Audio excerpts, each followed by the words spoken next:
नमस्कार, मैं मोहम्मद सादिक हुसैन। उत्तर बिहार की प्रमुख खबरों की शुरुआत में डालते हैं आज की सुर्खियों पर एक नज़र। बिहार के जाने माने समाज सेवी नेता रमई राम का हुआ निधन। 2 दिन पूर्व स्वास्थ्य संबंधी परेशानी आने पर पटना के मेदांता हॉस्पिटल में कराया गया था भर्ती। उच्च न्यायालय के आदेश के आलोक में हसनपुर गांव में अतिक्रमण मुक्त कराने को लेकर चला प्रशासन का बुलडोजर। मौके पर प्रशासन सहित भारी संख्या में पुलिस बल की थी तैनाती। बारिश नहीं होने से खेतों में पड़ रही दरार। सुगौली प्रखंड क्षेत्र के किसानों को सताने लगी है सूखे की चिंता। सुगौली थाना क्षेत्र में 6 वर्षीय मासूम के साथ दरिंदगी का मामला आया प्रकाश में। लोगों ने दरिंदे को पकड़कर किया पुलिस के हवाले। मसौलिया में पैक्स अध्यक्ष के घर छापेमारी करने गई पुलिस से हुई बकझक। शेख मजहरिया पंचायत की है घटना। जाप नेता ने मोतिहारी में एक निजी होटल में की प्रेस कॉन्फ्रेंस। महात्मा गांधी केंद्रीय विश्वविद्यालय में पीएचडी नामांकन में हुई बड़ी धांधली का लगाया आरोप। अमृत महोत्सव सप्ताह के चौथे दिन मोतिहारी चैम्बर के द्वारा चलाया गया सड़क जागरूकता अभियान। लोगों के बीच किया गया हेलमेट का वितरण। नरकटियागंज में धूमधाम से मनाया गया रोटरी क्लब का 7वां स्थापना दिवस। अतिथियों ने रखे अपने अपने विचार। और हथियार के साथ एक युवक का सोशल मीडिया पर फोटो काफी तेजी से हो रहा है वायरल। सुगौली प्रखंड के फुलवरिया पंचायत का है मामला।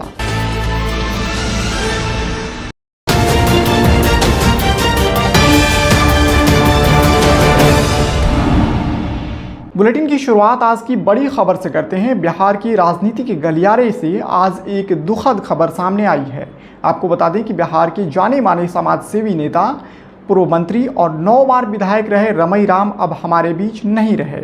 उनके निधन की खबर से बिहार की राजनीति के गलियारे में शोक का माहौल है।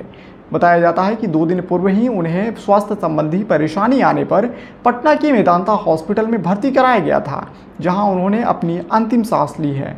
रमई राम बिहार के दलित के बड़े नेता माने जाते रहे हैं। उनके निधन पर तमाम बड़े नेताओं ने शोक संवेदना जाहिर की है। पूर्वी चंपारण जिले के कुंडवा चैनपुर थाना क्षेत्र अंतर्गत हसनपुर गांव में उच्च न्यायालय के आदेश के आलोक में प्रशासन द्वारा अतिक्रमणकारियों पर बुलडोजर चलाया गया। जानकारी के अनुसार विगत 8 वर्षों से हसनपुर गाँव में भूमि का विवाद चल रहा था, जिसके बाद न्यायालय के आदेश के आलोक में सिकरहना अनुमंडल पदाधिकारी इफ्तिखार अहमद ने कार्रवाई की है। उन्होंने बताया कि सभी चिन्हित अतिक्रमणकारियों को पहले से ही अतिक्रमण हटाने को लेकर सूचना दिया गया था। इस दौरान 12 कट्ठा गैर मजरूवा जमीन पर मालिक घर बनाकर रह रहे थे, जिनमें कुल 22 घरों पर बुलडोजर चलाकर अतिक्रमण मुक्त कराया गया है। इस दौरान ज्यादा संख्या में ग्रामीणों की भीड़ एकत्र हो गई थी। वहीं प्रशासनिक स्तर पर 3 बुलडोजर जेसीबी के सहारे बारी बारी से चिन्हित सभी घरों को तोड़कर खाली कराया गया। कार्रवाई के दौरान सिकरहना अनुमंडल पदाधिकारी इफ्तिखार अहमद, सिकरहना पुलिस पदाधिकारी राजेश कुमार, अंचलाधिकारी रीना कुमारी, राजस्व अधिकारी विक्रम सिंह, कुंडवा चैनपुर थाना अध्यक्ष रमन कुमार, ढाका थाना अध्यक्ष अभय कुमार के अलावा भारी संख्या में पुलिस बल की तैनाती की गई थी। बिहार में इस बार मानसून की दगाबाजी देखने को मिल रही है। आद्रा नक्षत्र में बारिश नहीं होने से सुगौली प्रखंड क्षेत्र के किसान चिंतित हैं। उनके धान की खेती पर पूरी तरह से संकट का बादल छा गया है। प्रचंड धूप एवं गर्मी से खेत में लगी धान की फसल झुलसकर सूखने लगे हैं। पंप सेट के सहारे रोपा गया धान अब पानी की आस में दम तोड़ रहे हैं। खेतों में दरार पड़ गया हुआ है। मौसम की बेरुखी ने इस बार किसानों को सुखाड़ की ओर अभी से ही धकेलना शुरू कर दिया है। पिछले 4 सालों से तो वैसे भी बाढ़ ने किसानों का सब कुछ मटकियामेट किया ही है। आद्रा नक्षत्र गत शुक्रवार को ही समाप्त हो गया। बावजूद इसके बारिश के अभाव में कई जगहों पर किसान धान की रोपनी भी नहीं करा सके हैं। सुगौली प्रखंड क्षेत्र के अधिकांश हिस्सों में सरकारी बोरिंग जैसी कोई सुविधा नहीं है। कुछ जगहों पर है भी तो वो पूरी तरह से बीमार है। निजी बोरिंग के सहारे किसान किसी भी तरह से अपनी खेती करने को विवश हैं। वे जैसे तैसे सिंचाई कर रहे हैं, क्योंकि पंप सेट के सहारे खेतों की सिंचाई करना काफी महंगा हो गया है। तो बारिश नहीं के हो तो का करल जाओ, धान सब सूखता, दरार फाट गइल बा खेत में। तो मशीन बांध के आदमी पानी छोड़ता कि धान जरे ना। ताव के चलते बारिश ना होके के कारण आदमी बहुत परेशान बाटे। सुगौली थाना क्षेत्र के एक गांव में एक 6 वर्षीय मासूम के साथ हैवानियत करने का मामला प्रकाश में आया है। हालांकि इस मामले में स्थानीय पुलिस ने आरोपी को गिरफ्तार कर लिया है। जानकारी के अनुसार 6 वर्षीय मासूम अपने घर के बगल में खेल रही थी। इसी बीच एक शख्स के द्वारा उसे बहला फुसलाकर सुनसान जगह ले जाया गया और वहां दुष्कर्म जैसी घिनौनी करतूत को अंजाम दिया गया। बच्ची द्वारा चीखने पर लोगों को आता देख दरिंदा भागने लगा, जिसे ग्रामीणों ने पकड़कर जमकर धुनाई की और स्थानीय प्रशासन को इसकी सूचना दी। सूचना मिलते ही थाना अध्यक्ष अखिलेश कुमार मिश्र पुलिस बल के साथ घटनास्थल पर पहुंचकर आरोपी को पकड़कर थाने लाई। हालांकि इस मामले में अब पुलिस कप्तान ने भी संज्ञान लिया है और इस मामले में स्पीडी ट्रायल कराकर जल्द से जल्द पीड़िता को न्याय दिलाने की बात कही है। मझौलिया प्रखंड अंतर्गत शेख मजहरिया पंचायत के पुरुषोत्तमपुर गांव में पैक्स अध्यक्ष के घर छापेमारी करने गई पुलिस से बकझक करने का मामला प्रकाश में आया है। इस बाबत पैक्स अध्यक्ष ज्योति तिवारी ने बताया कि बिना सर्च वारंट एवं बगैर महिला पुलिस के ही छापेमारी की गई है। पैक्स अध्यक्ष के बड़े भाई धर्मेंद्र कुमार तिवारी द्वारा इस बाबत मझौलिया थाना अध्यक्ष को एक लिखित आवेदन देकर न्याय की गुहार लगाई गई है। हालांकि इस मामले में थाना अध्यक्ष से पूछे जाने पर उन्होंने साफ तौर से आवेदन नहीं मिलने का इनकार किया है। उन्होंने कहा कि अब तक कोई आवेदन नहीं मिला है। हालांकि इस संबंध में सब इंस्पेक्टर लाल साहब प्रसाद ने बताया कि भूमि विवाद में हुई मारपीट में लालमती देवी की मौत हुई थी। मृतका के परिजनों का कहना है कि पैक्स अध्यक्ष ज्योति तिवारी के घर में हत्या के प्राथमिकी अभियुक्त रात में शरण लेते हैं। इसी की जांच पड़ताल करने गए थे। इस दौरान दोनों भाई बकझक करने लगे। थाना अध्यक्ष अशोक कुमार शाह ने बताया कि आवेदन के आलोक में अनुसंधान की जा रही है। किसी भी कीमत पर दोषी को बख्शा नहीं जाएगा। बैग थाना घर में ढुक गई लोग और के नुआई रोला सारा लोग का बोलो के तो हम नहीं खींचिनत पूरा आके मार और हमार तकिया उकिया हटा के घर में सब बिछौना हटा के बोल आदमी लोग कैले बड़ लगी हैं कैले बड़ लगी पैसा उठा के छितिर बितिर क के और लुल्ले के चलवे लोग गहना धोइले रहलिए से गहना लेके चलवे लोग ओई कुआं के घर में अलमारी खोल के जबरदस्ती तेथी कह के तूर के गहना रोला लेके चल गल खलो सामान छीट देलक खलो सामान छीट छाट के हेने आके सारा घर में ढुकलक खलो ढूंढलक खलो पूरा बड़ी लोग आई रहो ढूंढ के लेके सारा बहर गइलक खलो। हम लोगों को कुछ पता नहीं था कि क्या है क्या नहीं। हम अपने घर में ड्यूटी जाने के क्रम में तैयार हो रहे थे। मेरी घर की औरतें कोई नहा रही थी, कोई खाना बना रही थी।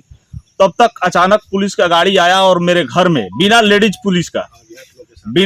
पुलिस के अज्ञात लोगों के साथ में पुलिस घर में घुस गई। जब हमने पूछा कि भाई आप लोग क्यों घुसे हैं घर में, क्या मामला है, कोई दिक्कत हो तो बताइए। नहीं कोई दिक्कत नहीं है, हमको चेक करना है, जांच करना है। तो हम पूछे भाई आरोप क्या है, आरोप हमको नहीं बता पाए। तो हमने बोला कि आपने घर मेरा चेक किया तो सर्च वारंट होगा, दिखाइए। यहाँ मेरे परिवार में औरतें रहती है, आप हमारे घर में घुसे तो लेडीज फोर्स के साथ घुसना चाहिए आपको। हम एक एरिया के मेरे भाई जो है, मेरे पिताजी भी जनप्रतिनिधि रह चुके हैं, पूर्व पैक्स अध्यक्ष रह चुके हैं, यूनियन का चेयरमैन रह चुके हैं। मेरे भाई अभी फिलहाल में पैक्स अध्यक्ष हैं और मैं HPCL में नौकरी करता हूं। हम लोग शरीफों का परिवार है, दूर दूर तक कहीं किसी क्राइम से हम लोग मतलब नहीं रखते हैं। और हमारे साथ ही प्रतिष्ठा का हनन किया लाल साहब प्रसाद ने और उनके साथ अज्ञात लोगों ने, और घर में घुस करके लूटपाट भी किया गया। अज्ञात लोग भी आए थे, अज्ञात लोग उनके साथ थे। एक प्रशासन के साथ एक क्रिमिनल टाइप के लोग हमारे घर में घुस करके और गहना और पैसा का क्षति किया, जिसमें मैं 10,000 रुपए अपने सैलरी से निकाल कर रखा था खर्चे उर्चे के लिए, वो भी ले गया लोग। लगभग कितना का नुकसान हुआ है? 75 से 80 हजार के आसपास में मेरा गहना था, पत्नी का रखा हुआ था। पैक्स अध्यक्ष का भी नुकसान हुआ और पैक्स अध्यक्ष साहब का भी पैसा जो था 40-50 हजार रुपया उनके पास था, वो भी लोग ले गया। आपके सामने मैंने दिखाया, आपने देखा। हम लोग विरोध किए तो और विरोध करने पर पैक्स अध्यक्ष जब विरोध किया तो उनके साथ मारपीट और मेरे साथ भी गाली गलौज और मारपीट किया गया प्रशासन के द्वारा और अज्ञात लोगों के द्वारा भी। जब गांव को लोग को पता चला, गांव के लोग जब मेरे दरवाजे पे आना शुरू किया तो ये लोग अपना गाड़ी लेकर के भागना शुरू किया। हम लोग बैठे हुए थे दरवाजे पे। उसके बाद में पुलिस प्रशासन जो है मझौलिया थाना के एक लाल साहब जी हैं ASI, वो आए और बिना किसी से कहे घर में घुस गए। वहाँ 8-10 आदमी अज्ञात लोग था, जिसमें एक हम सिंघल तिवारी को चिन्हते हैं जो हरिचंद्र राय का लड़का है, और बाकी पुलिस प्रशासन थे। हम लोग विरोध करने पर हमारे साथ मारपीट किए हैं। देखिए हमारा गंजी फाड़ दिए हैं और हमारे घर में जो हमारे तकिया का नीचे 40,000 रुपया जो अभी फिलहाल में जुम्मन मियाँ ला करके दिए थे हमको, आपको प्रूफ भी दे देंगे। वो रुपया क्या किया है कि जो लोग उठा लिया है और हमारे परिवार के साथ मारपीट किए हैं। हमारे भाई साहब का गोदरेज तोड़ करके उसमें से गहना निकाल लिया है। लोग आए हैं वो लूट काट भी किया है। क्या आरोप लगा के आए थे आपके पास? आरोप का कोई पता नहीं है, कोई आरोप नहीं लगाए हम लोग, माने बेकसूर है, ना कोई वारंट है। और जो अज्ञात लोग आए थे वो भी लोग भी लूटे हैं। महात्मा गांधी केंद्रीय विश्वविद्यालय मोतिहारी में पीएचडी की नामांकन में बड़ी धांधली का जन अधिकार छात्र परिषद ने शहर के एक निजी होटल में प्रेस वार्ता कर खुलासा किया है। जन अधिकार छात्र परिषद के जिला अध्यक्ष आकाश कुमार सिंह ने यूनिवर्सिटी प्रशासन पर बड़ा आरोप लगाया है। कहा, पीएचडी नामांकन में पिछड़ा अति पिछड़ा कोटि की सीटों को खत्म कर दिया गया है। साथ ही महात्मा गांधी केंद्रीय विश्वविद्यालय में पीएचडी में नामांकन के लिए एक खास तरह की विचारधारा से जुड़े छात्रों को मौका दिया जा रहा है। जहां कहीं भी आम छात्रों का मामला आ रहा है तो विश्वविद्यालय आरक्षित वर्ग के छात्रों के लिए निर्धारित सीट को कम कर देती है। अभी तक 2 विभागों से जुड़े मामले सामने आए हैं, सुनिए जरा। मामला यह है कि महात्मा गांधी केंद्रीय विश्वविद्यालय मोतिहारी, इसमें पीएचडी का नामांकन इस वर्ष हुआ है। इसमें इस यूनिवर्सिटी के 2 डिपार्टमेंट ऑफ जूलॉजी और डिपार्टमेंट ऑफ मीडिया स्टडी, यहाँ जो नामांकन हुई है इसमें पूरी तरह से धांधली हुई है, डकैती यूँ कह सकते हैं कि वहाँ के प्रोफेसरों द्वारा और वाइस चांसलर के संरक्षण में लोगों ने धांधली किया, डकैती किया और पढ़ने वाले छात्रों के साथ खिलवाड़ करने का काम किया। आपको बता दें कि जूलॉजी डिपार्टमेंट में 7 सीटें थी पीएचडी के लिए, जिसमें एक सामान्य सीट वर्ग के लिए थी, 3 ओबीसी वर्ग के लिए थी, 2 एससी के लिए थी और 1 एसटी के लिए। लेकिन जब नामांकन लिया गया तो 1 जनरल का ले लिया गया, 2 ओबीसी का ले लिया गया और 1 एसटी का ले लिया गया। कुल मिलाकर के 4 सीटों पर नामांकन हुई, जिसमें ओबीसी का 1 सीट और एससी का 2 सीट, 3 सीटों को खाली रखा गया, हटा दिया गया। जबकि जिस समय नामांकन हो रही थी, जिस समय वहाँ क्या कहते हैं नामांकन की प्रक्रिया शुरू थी, वहाँ सभी बच्चे मौजूद थे, लेकिन इन लोगों का नामांकन नहीं लेना बेहद दुर्भाग्यपूर्ण है। इसको हम धांधली कह रहे हैं, क्योंकि जिस प्रकार से इन लोगों ने नामांकन लिया है, कम नंबर वाले बच्चों का नामांकन ले लिया है। गुंजन शर्मा का 50 नंबर गुंजन शर्मा का है और वही नीतीश कुमार का 68 नंबर है, तो इसका नामांकन नहीं हुआ और गुंजन शर्मा 50 नंबर वाले का नामांकन हो जाना। सारी क्राइटेरिया को फुलफिल कर रही थी, फिर भी एडमिशन नहीं होना, यह क्या दर्शाता है? ये धांधली नहीं कहा जाए तो क्या कहा जाए? बीजेपी के यहाँ के बड़े नेतागण और यहाँ के जो यूनिवर्सिटी के वाइस चांसलर है, रजिस्ट्रार है, डीन है, वे सभी लोग इसमें सहयोग कर रहे हैं। इस मुद्दे को लेकर आपके पार्टी के तरफ से अगला कदम क्या होगा? आज हम प्रेस कॉन्फ्रेंस के माध्यम से इनका पर्दाफाश किया है कि किस प्रकार इन्होंने नामांकन की प्रक्रिया में धांधली की है और किस प्रकार से भाजपा और आरएसएस को के लोगों को तरजीह देने का काम इन लोगों ने नामांकन में किया है। एक तरह से खास विचारधारा वाले लड़कों को खास विचारधारा मानने वाले लड़कों को जगह दी जा रही है और पढ़ने वाले जो छात्र यहाँ अपना सपना लेकर आता है कि मैं उस सेंट्रल यूनिवर्सिटी में पढ़ करके कुछ करूँगा, उसके सपना को इन लोगों ने चकनाचूर कर दिया अपनी राजनीतिक रोटियाँ सेकने के लिए। इसलिए हम लोग आज प्रेस कॉन्फ्रेंस के माध्यम से पर्दाफाश किए इनके काले कारनामों का। इसके ऊपर कार्रवाई नहीं होती है, वाइस चांसलर के ऊपर कार्रवाई नहीं होती है। वाइस चांसलर को जवाब देना होगा कि जब आपके संज्ञान में मामला था तो आपने क्यों नहीं इसके ऊपर कोई कार्रवाई की। उसके बाद इस दोनों डिपार्टमेंट के जो जिम्मेवार लोग हैं उन लोगों के ऊपर अगर कार्रवाई नहीं होती है तो अरविंद अग्रवाल जैसे चोर वीसी को तो हम लोग छोड़े ही नहीं। तो एक इस खेत का मूल्य है, संघर्ष मजबूती से होगी। मोतिहारी चैम्बर द्वारा आयोजित की जा रही अमृत महोत्सव सप्ताह के चौथे दिन सड़क सुरक्षा हेतु जागरूकता अभियान चलाया गया। इस कार्यक्रम के अंतर्गत सड़क सुरक्षा संबंधी जानकारियों की स्टिकर विभिन्न वाहनों पर लगाया गया। साथ ही मोटरसाइकिल सवारों के बीच हेलमेट का भी वितरण किया गया। कार्यक्रम में मोटरयान निरीक्षक पूर्वी चंपारण संजय कुमार टाइगर शामिल हुए। उन्होंने चैम्बर द्वारा आयोजित इस जागरूकता कार्यक्रम की सराहना की। साथ ही सभी मोटरसाइकिल सवारों से सदैव हेलमेट का प्रयोग करने का आह्वान किया। उन्होंने कहा कि ज्यादातर दुर्घटनाओं में मृत्यु हेलमेट नहीं पहनने की वजह से होती है। हमने 21 हेलमेट लोगों को बांटा है। आज ज़रूरत पड़ेगी तो और भी बांटेंगे। आज इस हेलमेट के स्पॉन्सर हमारे कृष्ण कुमार जैन जी हैं, जिन्होंने काफ़ी सराहनीय काम किया है और हमारे कार्यकारिणी के वो सदस्य हैं, पूर्व में महासचिव रह चुके हैं। हम हार्दिक आभार व्यक्त करना चाहते हैं MBS साहब संजय कुमार टाइगर जी का, जिन्होंने आज हमारे कार्यक्रम में शरीक होकर इस कार्यक्रम की शोभा बढ़ाई है और खुद से स्टिकर लगाए हैं। हमने स्टिकर एक जागरूकता अभियान के तहत स्टिकर लेके चले हैं और हर जितने भी ऑटो यहाँ से गुजर रहे हैं उनको हमने स्टिकर लगाया है ताकि लोगों में एक मैसेज जाए कि हम चैम्बर ऑफ कॉमर्स की तरफ से लोगों की सेफ्टी सुरक्षा पर ध्यान रखते हैं और आप गाड़ी चलाते समय इन बातों का ध्यान रखें। कैसे हमको गाड़ी चलाना है, विदाउट हेलमेट हमको चलना नहीं है। धन्यवाद। क्या नाम हुआ? अमृत महोत्सव हम लोग मना रहे हैं। अमृत महोत्सव हम लोग 11 तारीख से मना रहे हैं। प्रथम दिन योगा शिविर था, दूसरे दिन पद यात्रा था, तीसरे दिन पौधारोपण था जो हम लोग टाउन थाना में किए हैं। आज चौथा दिन हम लोग रोड सेफ्टी पर काम कर रहे हैं। मैं संजय जायसवाल हूँ, अध्यक्ष मोतिहारी चैम्बर ऑफ कॉमर्स। और कल भी हम लोग ब्लड डोनेशन कैंप करने जा रहे हैं रेड क्रॉस सोसाइटी में, और परसों हम लोग हेल्थ चेकअप कैंप लगा रहे हैं रेड क्रॉस सोसाइटी में। समापन समारोह हमारा होगा 17 तारीख को अर्धवार्षिक सभा के साथ में होटल रामसन प्लाजा बरियारपुर में शाम 6 बजे से। आप सभी सादर आमंत्रित हैं। मैं विशाल कुमार, उपाध्यक्ष चैम्बर ऑफ कॉमर्स। आज हेलमेट पहन के चलने के लिए एक जागरूक अभियान चलाया गया है, जिसमें लोगों को जागरूक किया गया है कि बाइक चलाते समय ना ही मोबाइल का यूज़ करें और हेलमेट ज़रूर पहन के आप गाड़ी चलाएं।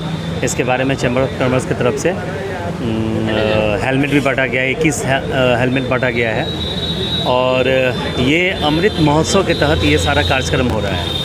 कल जैसे ब्लड डोनेशन कैंप है, उसके बाद एक मेगा हेल्थ कैंप का चेकअप कैंप है, और 17 तारीख रविवार को हम लोग इसका समापन करेंगे। धन्यवाद। हेलमेट बांटा गया है और लोगों को जागरूक किया गया है, इसके लिए बहुत बहुत धन्यवाद।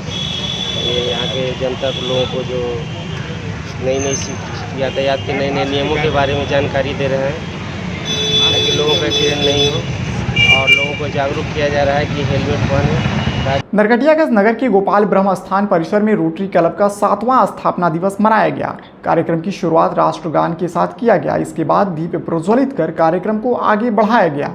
कार्यक्रम में रोटरैक्ट क्लब द्वारा प्रशिक्षित छात्र छात्राओं द्वारा नृत्य कला का भी प्रदर्शन किया गया। कार्यक्रम को संबोधित करते हुए अतिथि जोन 5 के सहायक गवर्नर अरुण कुमार ने भी सभी को रोटरी क्लब के बारे में बारीकी से अवगत कराया। वहीं मुख्य अतिथि देवप्रिय मुखर्जी ने अध्यक्ष वर्मा प्रसाद से महिला सदस्यों को सदस्यता दिलाने की बात कही। कार्यक्रम के दौरान 6 महिलाओं ने सदस्यता ग्रहण किया। साथ ही क्लब के सचिव के पद पर अतुल श्रीवास्तव को नियुक्त किया गया। सभी नवनियुक्त सदस्यों ने क्लब के अध्यक्ष व सदस्यों द्वारा बुके देकर सम्मानित किया गया। मेंबर से कम क्लब को हम लोग टेररी क्लब नहीं मानते। एटलीस्ट आज के दिन में 40 मेंबर एक जिस क्लब में हो, जिस रोटरी के यूनिट में हो, उसे एक वाइब्रेंट और हेल्दी क्लब माना जाता है, क्योंकि कोई भी प्रोजेक्ट करने के लिए हैंड्स चाहिए, उसके लिए मेंबर्स चाहिए। तो मेरे ख्याल से अभी आप 17 मेंबर हैं ना, 17 हैं, 2 इंस्टॉल हुए, 2 19 हो गए और 6 रेडी मेंबर हो गए, तो 25 हो गए। हमको लगता है कि ये साल पूरा होते होते आप 40 के टारगेट पूरा कर पाएंगे। रोटरी की जो ये संस्था है, ये एक इंटरनेशनल संस्था है और इसका सिर्फ और सिर्फ एक ही उद्देश्य रहता है, मानव सेवा। इसमें बहुत सारे मेंबर्स हैं और बहुत सारे क्लब हैं। अपने इंडिया में 104 क्लब, ये मोतिहारी 32-50 का जो क्लब है उसमें 104 क्लब है जो कि इसमें जुड़े हुए हैं। रहा सवाल त्रुटि का, तो त्रुटियां तो होती रहती है। समाज में आप सेवा करने जाइएगा तो कुछ न कुछ त्रुटि होगी और ज़िंदगी भर सुधार किया हो सकता है। तो क्या ऐसा माना क्या आप इस समाज में जो सोशल वर्क करते हैं वो बहुत सारी चीज़ रोटरी करती है। जैसे अभी हम लोग कर रहे हैं ओपन हार्ट सर्जरी, जिसके बच्चे के दिल में अगर कोई भी सुराग होता है और वो गरीब हैं और पैसे के अभाव में वो नहीं करा सकते हैं। आप ये क्यों कर रहे हैं? कहीं ना कहीं सिस्टम, सरकारी सिस्टम जो फेल है उसके हिसाब से ना आप लोग कर रहे हैं? नहीं, ऐसी बात नहीं है। सरकार अपने स्तर पर जो करना चाहिए वो कर रही है। हमारा भारत एक बहुत बड़ा जनसंख्या का देश है, तो सरकार अकेले पॉसिबल नहीं है कि सारे लोगों का सेवा कर सके। उसमें हम लोग ऐसे बहुत सारी संस्था है जो कि जुड़ के सरकार को सहायता करती है और ये कार्य करती है। सुगौली थाना क्षेत्र के एक गांव में हाथ में हथियार लिए हुए एक युवक का फोटो सोशल मीडिया पर काफ़ी तेजी से वायरल हो रहा है। जानकारी के अनुसार यह युवक प्रखंड के फुलवरिया पंचायत का बताया जा रहा है। किसी भी तरह का हथियार, चाहे वो पिस्टल ही क्यों ना हो, उसे लहराना या प्रदर्शित करना कानूनन अपराध है। बावजूद इसके कुछ लोग इसे अपना शौक मानते हैं। हालांकि सोशल मीडिया पर वायरल हो रहे यह फोटो लगातार लोगों के बीच चर्चा का विषय बना हुआ है कि आखिर इस युवक के पास हथियार आया तो कहां से आया। सोशल मीडिया पर पिस्टल लिए हुए युवक का फोटो वायरल होने की खबर स्थानीय पुलिस को भी मिली है। इस संबंध में थाना अध्यक्ष अखिलेश कुमार मिश्र ने बताया कि वायरल हो रहे इस फोटो की जानकारी मिली है। पुलिस मामले की खोजबीन में लगी हुई है। यह खबर पश्चिमी चंपारण के नरकटियागंज से है, जहां शिकारपुर पुलिस ने 2 वारंटियों को गिरफ्तार किया है। गिरफ्तार आरोपियों की पहचान अजवा वार्ड संख्या 3 निवासी प्रभु शाह व शंभू शाह के रूप में की गई है। इस संदर्भ में थाना अध्यक्ष अजय कुमार ने बताया कि न्यायालय से दोनों के विरुद्ध वारंट निर्गत था, जिसके आलोक में कार्रवाई करते हुए दोनों को गिरफ्तार किया गया है, जिसे अब न्यायिक हिरासत में भेजा जा रहा है। आज के लिए बस इतना ही। STV न्यूज़ पर प्रसारित होने वाली खबरें, प्रोग्राम्स आप GTPL के चैनल नंबर 985 और DN के चैनल नंबर 155 के साथ साथ आप अपनी सुविधा अनुसार मोबाइल फ़ोन पर भी देख सकते हैं। अगर आप हमें YouTube के माध्यम से देखना चाहते हैं तो STV न्यूज़ के ऑफिशियल YouTube चैनल को सब्सक्राइब करें और बेल आइकन्स को दबाकर ताज़ा वीडियोज़ की नोटिफिकेशन प्राप्त करें। फेसबुक पर जुड़ने के लिए STV न्यूज़ के फेसबुक पेज को लाइक करें और ट्विटर पर STV न्यूज़ को फॉलो करें। तमाम लेटेस्ट अपडेट के लिए देखते रहिए उत्तर बिहार का सबसे तेज़ी से उभरता हुआ न्यूज़ चैनल HTV न्यूज़, सच की आवाज़। नमस्कार।